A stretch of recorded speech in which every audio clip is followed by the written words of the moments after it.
Welcome back to Court View. This case is a birthday party that turns into a legal showdown, tacos, tickets, and a text message that changes everything. A caterer says he served far more than agreed. The host insists she paid for exactly 80 plates and never authorized extras. Tempers flare, a clicker counter becomes evidence, and a single OK text sits at the heart of the fight. This is a small business dispute with big emotional weight. Money, trust, and reputation on the line. What really happened that night between a clicker, a text, and the buffet line? This is the case of Sanchez versus Lewis. Mr. Sanchez, you are suing Ms. Lewis for $450. You say she owes you money for unpaid additional tacos services. Is that correct? Yes, ma'am. All right. And the defendant, you say you don't owe the plaintiff any more money. Correct, Your Honor. All right. Taco services. What are those? I provide tacos. All right. So it's you made tacos. You have a taco truck, or you came and made them. You're a caterer. Tell me what happened. Your Honor, yes, I do have a taco truck. For the event, I came through with just one of my associates. We came and set up a taco stand to prepare tacos and serve them to her guests. All right. And what kind of party was this, Miss Lewis? This was for my 41st birthday party. 41st birthday, and you had the taco truck. We did have the taco truck, but we did pay for the taco truck. You paid for it? I did pay for it. I paid him the amount that we agreed on, and he's charging me for extra tacos that I did not order.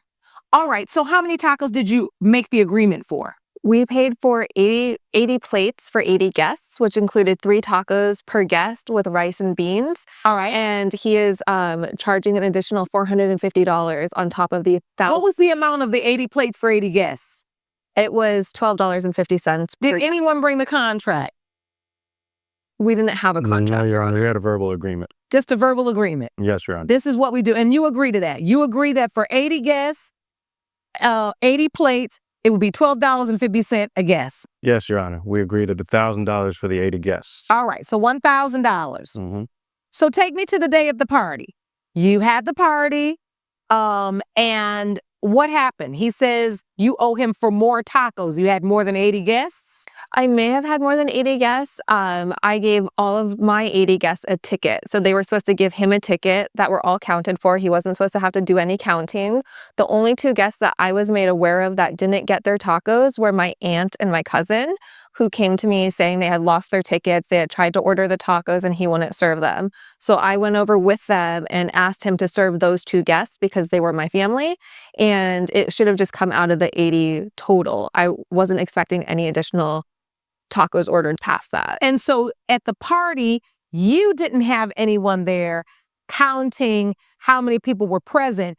You had 80 tickets. You passed those out, then you stopped worrying about it. Exactly. Because you're trying to enjoy your birthday. Exactly, Your Honor. So now, Mr. Sanchez, as the taco truck owner, do you have a way of noticing immediately whether you're feeding more than 80 people? Do you only have 80 plates set aside? So when those plates are done, you know the 80 have eaten? How are you keeping track of it? Well, Your Honor, I have a clicker counter. Okay. Keeping tabs of my inventory.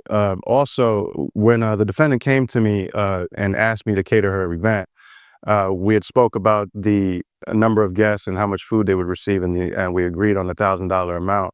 I did follow up with a text to the defendant letting her know that it would be that amount for the 80 guests for the 3 taco plate plus the rice and beans, with any additional tacos beyond that being charged at $3.50 per taco. To that text message, I received a reply saying, okay. Did you bring that text message? Yes, Your Honor. May I see it, please? Yes, Your Honor. Thank you. Thank you, Sean. You'll also notice I did not say Hey, just sending you a reminder. It's $1,000 for 80 tacos. It's $3.50 each taco for any guest who wants an extra one. So if you got 3 tacos with your a meal, yes, and if they wanted another taco, you're going to charge her $3.50 per taco. All right. And so how did we get to $450 and $3.50 per taco? That's a lot. Well, Your Honor, it was a lot of people at the party. People were coming up asking for food. Not everybody had tickets. I was keeping tabs with the clicker. We roughly went about 130, I think 128 tacos over the amount to be exact. The caterer admits roughly 128 tacos were served beyond the agreed 80, not a tiny mistake, but a full-blown overage made in the chaos of the party. Legally, that admission collapses any tidy "we agreed" defense. A verbal price for 80 plates cannot be stretched by an ambiguous text and no approval process. Emotionally, you feel the panic of vendor trying to appease a crowd while the host is blindsided by runaway charges. Intent, proof, and procedure all come crashing into one another here. You should have gone and got the defendant and said, hey, I'm at 80 now. You didn't do that? No, Your Honor. You just started giving people tacos. Yes, Your Honor. People were demanding food, and it was getting a little intense. 128 tacos over the amount. Were people asking you for more tacos than what was served? Were they saying, hey, can I have an extra? Hey, can I have... Were they saying that? Yes, Your Honor. People were coming up and people were asking for... And we were giving it to them. Yes, Your Honor. There was an issue with the aunt and the cousin when they came up to get their plate. But she walked them up. Well, they had come up originally on their own, and they were asking for their meals without any tickets, and we're starting to create quite a fuss about it. And so I asked them to go get the defendant so that the defendant could approve them getting their plates, which the defendant did. But after that, a lot of people had saw the commotion and saw them getting plates without tickets, and then it kind of became a thing where a lot of people were coming up saying they didn't have their ticket, and I was just me and my partner. I couldn't be going to get the defendant every single time that somebody came. So did you give them tacos or didn't you? They did. So people were coming up without a ticket and you were serving them tacos. Yes, sure. But I thought the agreement was that you were only going to do 80. That's why she had 80 tickets and you had a counter for 80. So the moment that the counter went to 81, it was about to be 81, you should have gone and got the defendant and said, hey, I'm at 80 now. What are you at? Because every taco I serve after this is going to cost you money. Do you want to serve them or not? Right. You didn't do that? No, Your Honor. You just started giving people tacos. Yes, Your Honor. People were demanding food, and it was getting a little intense. So I was trying to appease the people and feed the people. And per the text message that I had sent the defendant, stating that it would be $3.50 per taco in addition to the 80 plates we had spoke on, and got the reply, okay, I figured it would be okay to continue doing so. And you say here, hey, just sending a reminder, it's $3.50 each for any guest who wants an extra taco. Yes. So now, to be clear, that means if one of the 80 guests who have a ticket want a fourth taco or a fifth taco, you were going to charge $3.50 extra. You agreed and said, okay. But what you all didn't figure out is, what were the parameters? How is she supposed to approve every extra taco? Are you just allowed? Can you serve up to 100 more tacos, 50 more tacos before you consult with her? I mean, you all don't have the specificity down. What was your understanding, Ms. Lewis? My understanding was that my 80 guests would be served, and if there were additional, they would either pay out of pocket or, I didn't know anyone else. You paid a guest, and if they say, hey, can I have one more taco, they were supposed to pull out $3.50? Well, my 80 guests, that was all I could afford, was to pay for my 80 guests. So why did you agree that if it's $3.50 for any guest who wants an extra taco? Why didn't you, instead of okay with an exclamation point, why didn't you respond and say, do not give out one extra taco? 3 tacos is enough. 80 people get 3 tacos. That's 240 tacos. That's it. I assumed it wouldn't be an issue. And as the professional who does this on a regular basis, I would have assumed that maybe he would have mentioned that to me, that this happens a lot, that people overorder. I just assumed... Well, I think that's why he sent the text, just sending you a reminder. It's $1,000 for 80 tacos, and it's $3.50 for any guest who wants an extra taco. Right. But also in this exchange, in contractual situations, we're always looking for where the meeting of the minds, right? And it's clear that you all didn't have a meeting of the minds with respect to what to do with guests over 80 and how to determine how many guests, if any, get the extra taco. You were clear about the ticketless guests, which is why you sent them to go find her. Because the meeting of the minds was that every one of the 80 guests who are to be served should have a ticket, right? Right. So you followed the rule there. So why is it that these guests over and above 80 who don't have tickets get served? It doesn't make sense. You know, in this courtroom, I always say, make it make sense. I understand, Your Honor. The problem I had was keeping track of all the different people. I wasn't aware of what 80 guests were. And that is an important business lesson. You've got to have an operating system that doesn't leave you out there just giving tacos away when everybody get hungry. And then you go, oh, Lord, I done gave away 100 and some tacos. She owed me $450 when she never agreed to give tacos to any guest without a ticket. And you knew that because the 2 family members that didn't have one, you sent them to go find her. Mhm.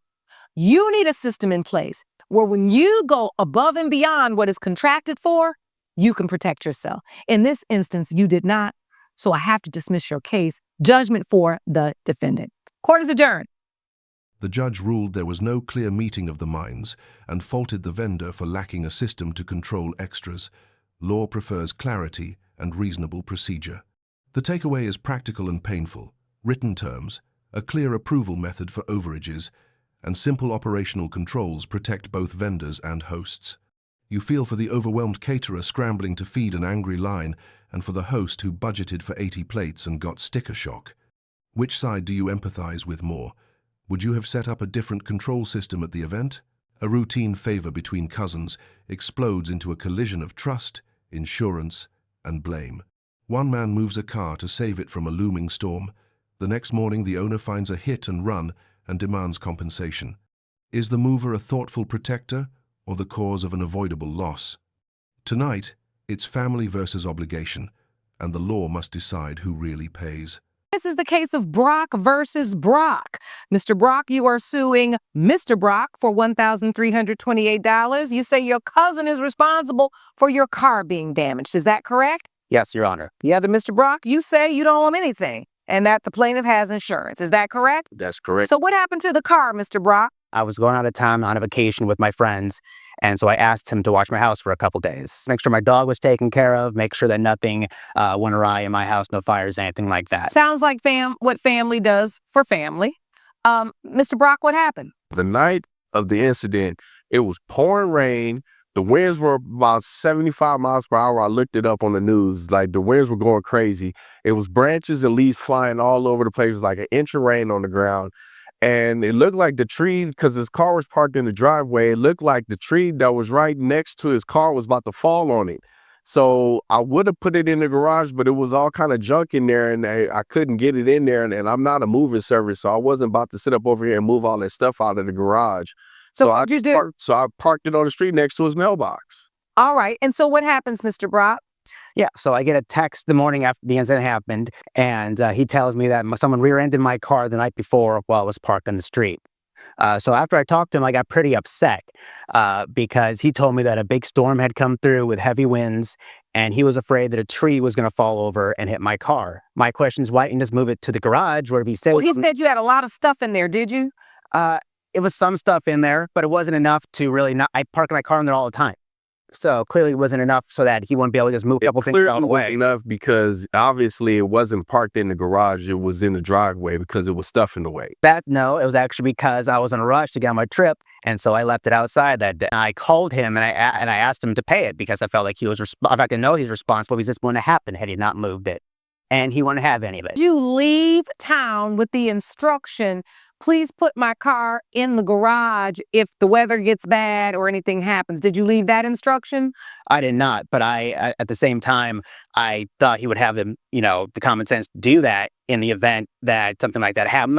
So the stuff is in your garage? Just boxes, just old clothes, stuff like that, workout stuff. Well, in the middle of a storm, you wanted him to go out, open the garage, and start doing a little moving and cleanup job?